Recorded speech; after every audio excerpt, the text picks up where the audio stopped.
guys, welcome back to my channel. I'm about to share with you the 5 things that have changed my entire lifestyle. And I hope that you enjoy this video. If you did, please give it a like and a subscribe, and don't forget to leave me a comment in the description box below as well. So let's get right to the video. What is going on, everyone? Welcome back to my YouTube channel, and today I'm just going to be talking about 5 healthy things that I did that changed my entire life. Okay, so the first thing I want to talk about, number 1, is to look at food as fuel and for what it is. So the first thing that changed my life in terms of nutritional habits is to look at food as the macronutrient that they are, as opposed to how many calories they contain. So for example, I would look at things and think if it is a fat, carbohydrate or protein. Okay, so this goes hand in hand with the clean eating approach, because the clean eating approach is the removal of processed foods from your diet. And when you remove processed foods from your diet, most food sources are either one of those macronutrients or a combination primarily of 2. Okay, so obviously you've got micronutrients in there as well. I won't brush over that too much. So for example, for fruit, I looked at fruit as a carbohydrate. Fruits are carbohydrates. I looked at things like potato as a carbohydrate. Obviously it's a complex carbohydrate. And then I also looked at refined processed carbohydrates. Okay, so that's the things like bread and things that you can't necessarily pinpoint as having one ingredient. They have many ingredients included, so they can also be refined processed carbohydrates as well. So this is a little bit of a almost controversial topic, because you know, I don't like to say that there's good and bad food, but I would be more wary of the refined processed carbohydrates, and I would stick to the good whole complex carbohydrates like sweet potato and brown rice. And obviously I would be aware that carbohydrates are also fruits, so I would look at fruits as simple carbohydrates as well. Obviously with fats, you've got fats that are with carbohydrates in processed food, but I'm talking about healthy fats. So I would look at avocados, nuts, nut butter, all as healthy fats, and those things I would also steer towards as well, the healthier fats. I'd also look at which one have we missed out?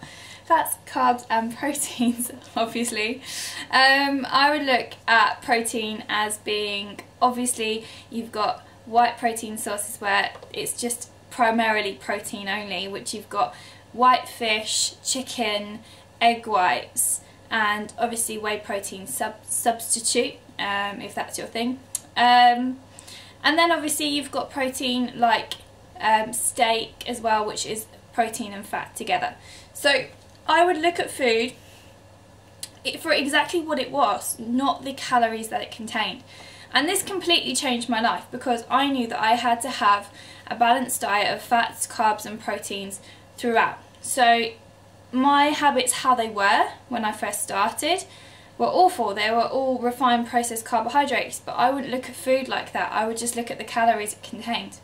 So I wouldn't think twice about going half of the morning and then having cheese on toast, because I thought that that was okay because I hadn't eaten that much. And I wouldn't think twice about having a jacket potato because I thought, you know, that would give me energy.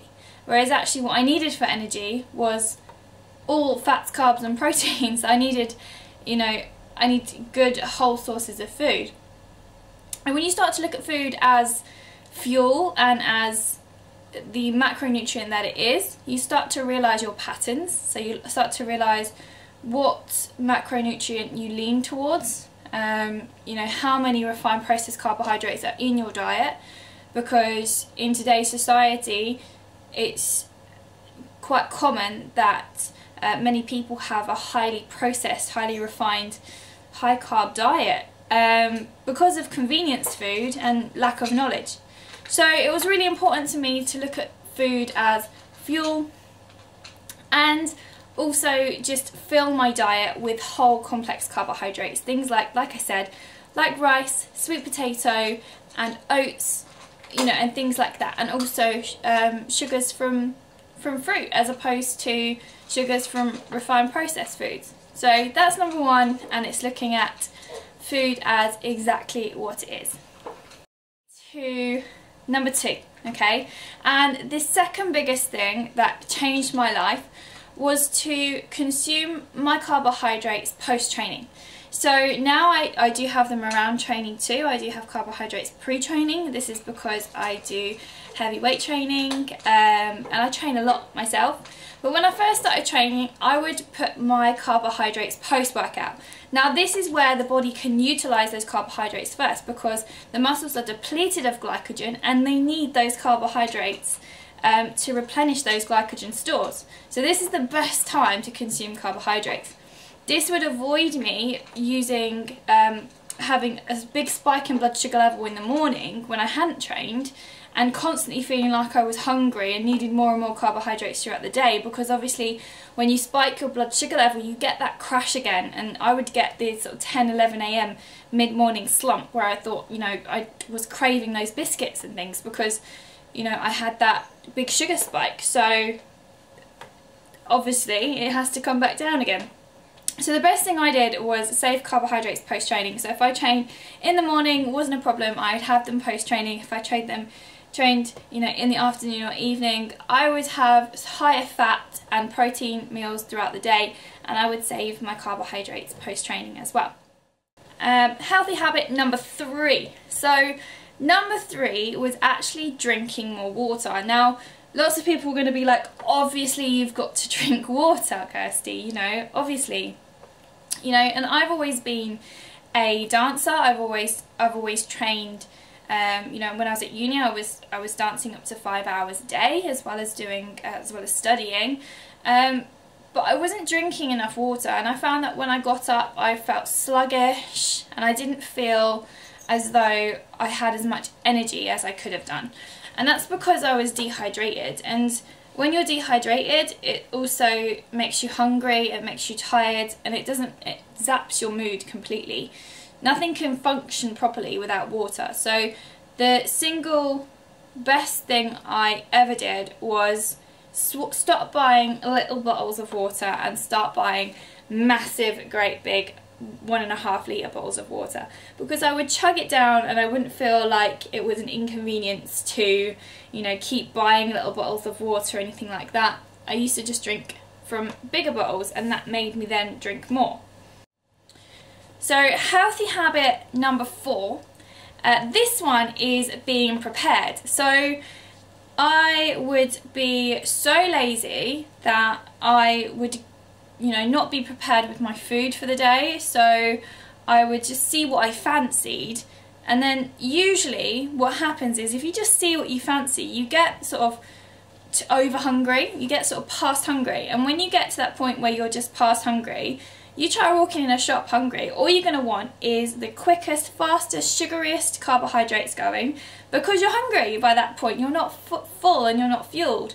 But when you're prepared and you either prepare your meals or plan what you're going to have, you always know, you know, what you're going to have, so you are prepared for every sort of eventuality. So for example, if I wasn't prepared and I didn't have lunch and I, you know, left it till too late, till I was past hungry, I'm gonna crave all sorts of crap.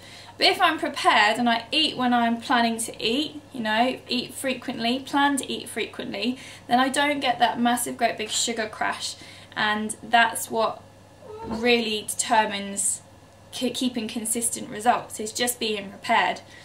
I also got prepared with my training and planned my training, because if you don't have a plan, then you're just sort of shooting in the dark. You've got to have an action plan when it comes to training and eating right, because you've got to have a schedule, because, you know, you wouldn't plan a meeting and you know, say to that person, well, we might have that meeting. You've got to make it as important as a meeting, you know. Workouts are important to you and your lifestyle, or if you want them to be important to you and your lifestyle, then you've got to make an action plan and put them in your plan. So, Jimmy, I'm talking. And this was actually, this healthy habit was remembering that it's not a special occasion every day. So, I would be a sucker for just treating myself every day. So thinking it's someone's birthday, you know, let's have cake, or Jimmy, I'm talking.